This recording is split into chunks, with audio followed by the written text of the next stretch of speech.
Hello everybody, welcome to F1 Grandstand. I'm Tony Craig, and if you are an F1 fan, you are in the right place for all your F1 news. There's no pit lane drama today, just a full-blown leadership shake-up at Red Bull. So buckle up, I'm covering Horner's exit, the Mekies era launch, and Permane's new boss role. And yeah, I'm going deep into the nitty gritty and unpick the whole story. So don't forget to have your say in the comments. So here's your roadmap for this show. First story, Christian Horner sacked. What led to this? What do we know so far?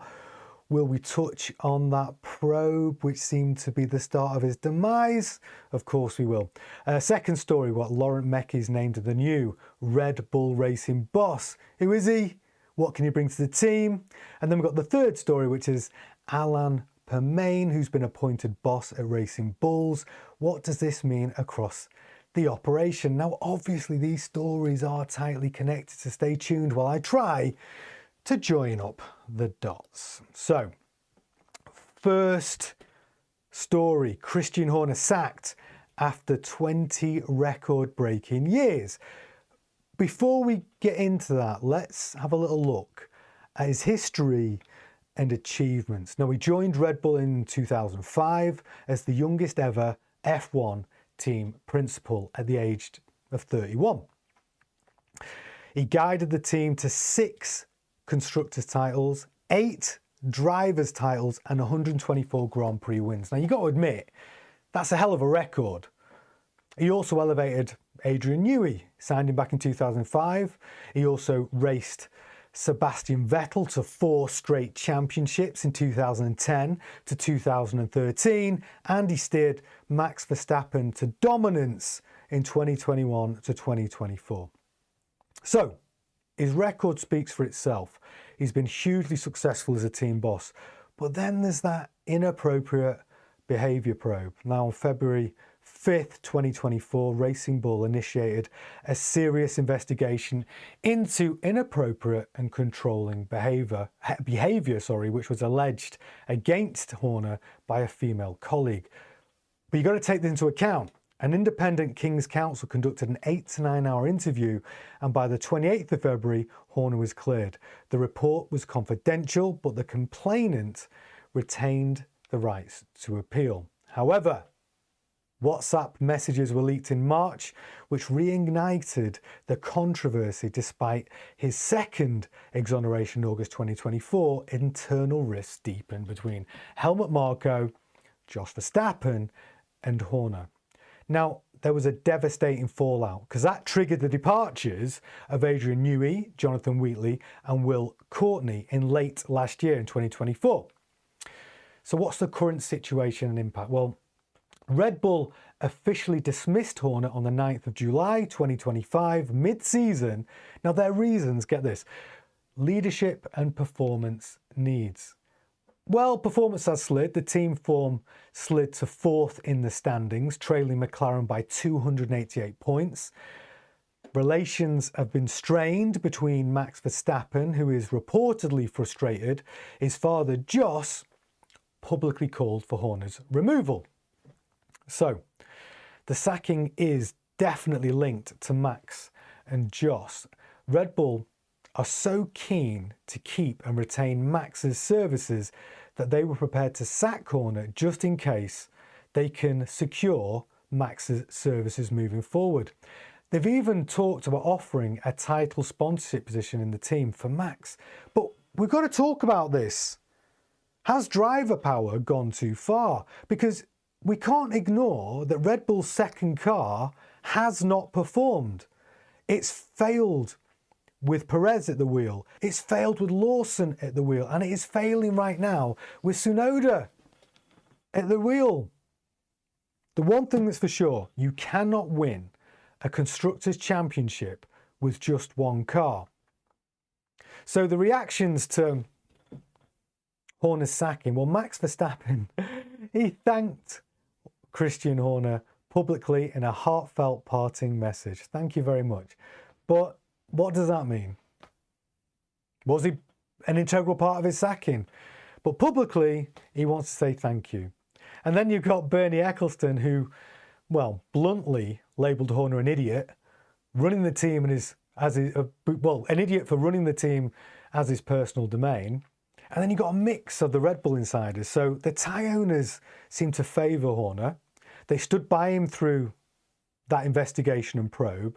But then you've got the Austrian side who have been pushing for a change for the last 18 months. So what's going to be next? Well, Horner has basically said he's going to take some quiet time with his family. And as you know, he's married to Geri Halliwell, who is currently considering a Netflix-style series. So if you like Drive to Survive, I'm sure you'll like that one if they go ahead. So what's going to happen now for Horner? He's on gardening leave.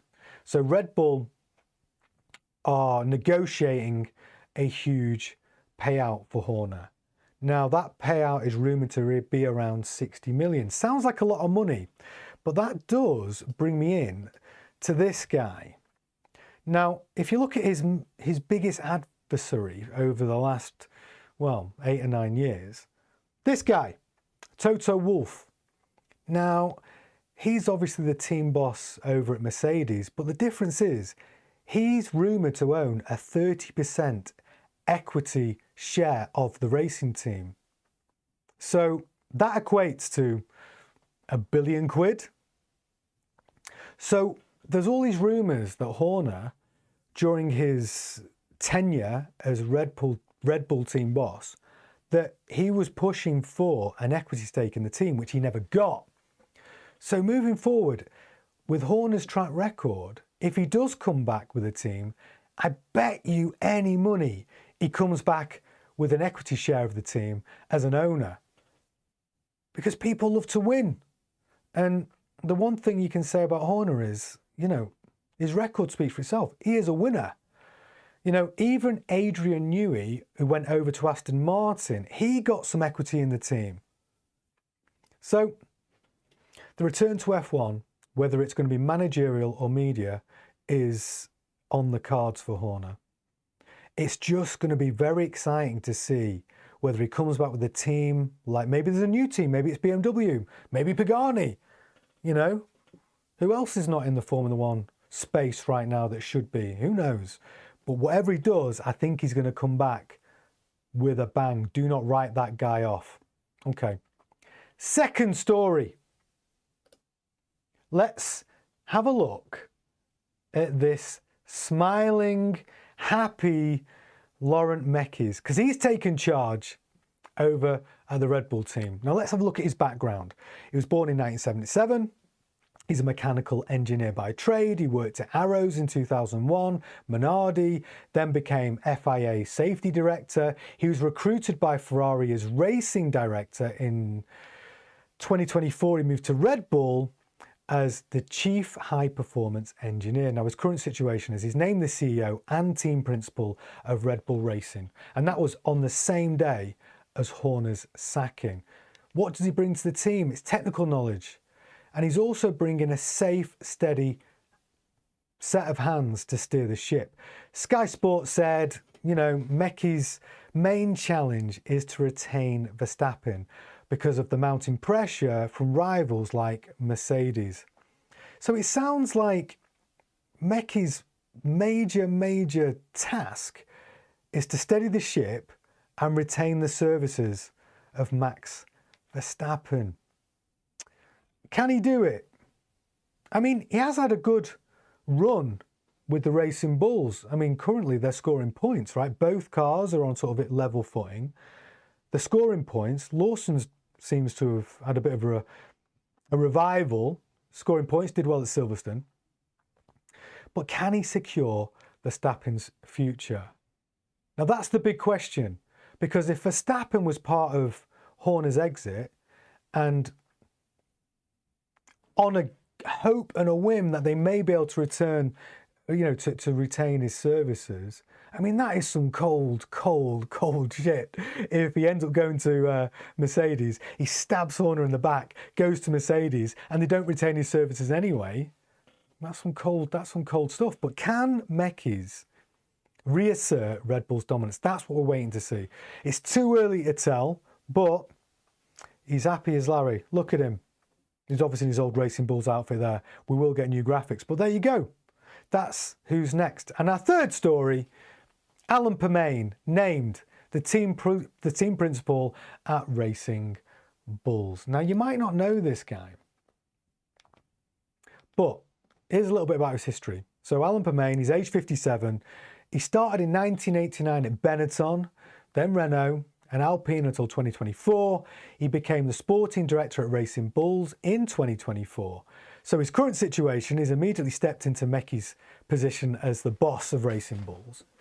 And his job and his main goal is to continue the progress that they've been making and keep the development of those young drivers in Red Bull's junior team. Now, the paddock really like this guy.